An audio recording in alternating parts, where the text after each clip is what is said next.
দিয়ে বাংলার মানুষ সিপিএম রূপী অসুরকে বধ করতে মমতা ব্যানার্জিকে ক্ষমতায় এনেছিলেন।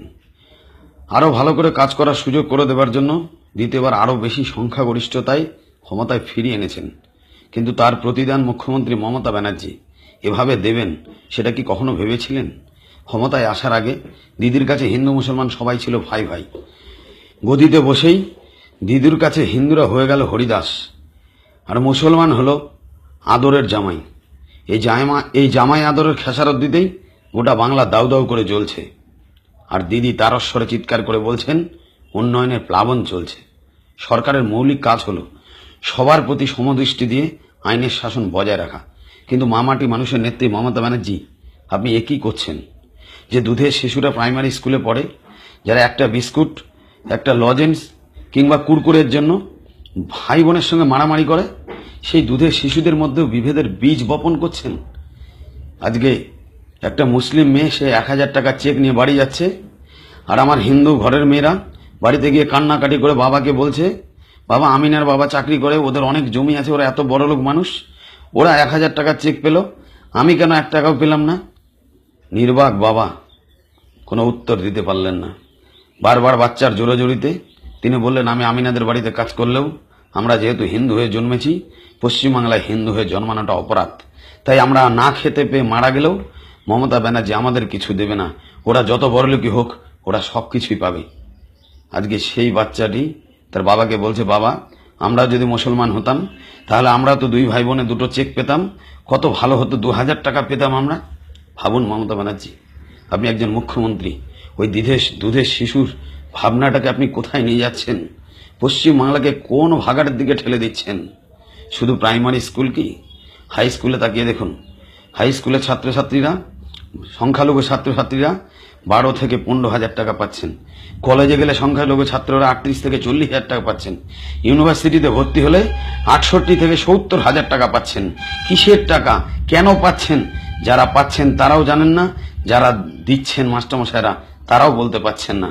আর আজকে আমার হিন্দু ঘরের ছেলেমেয়েরা টাকার অভাবে কলেজে ইউনিভার্সিটিতে ভর্তি হতে পারছেন না। শুধু কি এখানেই শেষ? যে ইমাম ভাতা, মুয়াজ্জিম ভাতা হাইকোর্টের নির্দেশে নিষিদ্ধ হয়েছে। মমতা ব্যানার্জি, আপনার আমার পশ্চিমবাংলার সমস্ত মানুষের ট্যাক্সের পয়সা দিয়ে আজকে ওয়াকফ বোর্ডের মাধ্যমে মুয়াজ্জিম ইমামদের ভাতা দিচ্ছেন, তাদের জায়গা কিনে বাড়ি করে দিচ্ছেন, তাদের ছেলেমেয়ের পড়াশোনা করার সমস্ত খরচ নিয়েছেন।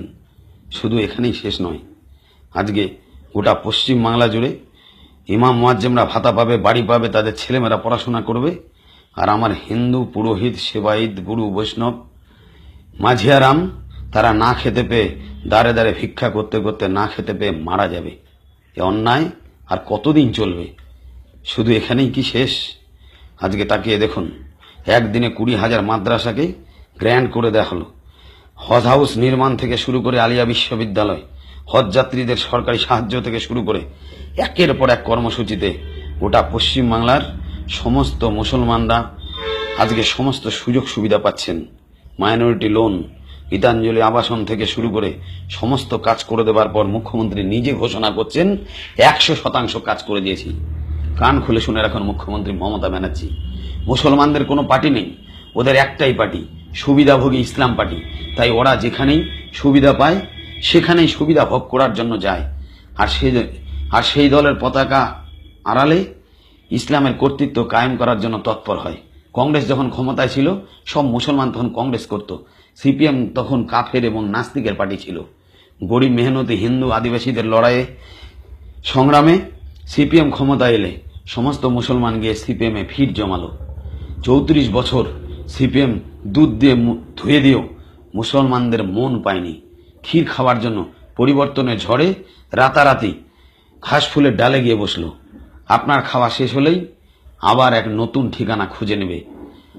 আর সারা জীবন মন্ত্রী থাকার পরেও রেজ্জাক মোল্লার মতো এবং সিদ্দিকুল্লাহ চৌধুরীর মতো বলবে যেখানে সুবিধা পাবো সেখানেই যাব।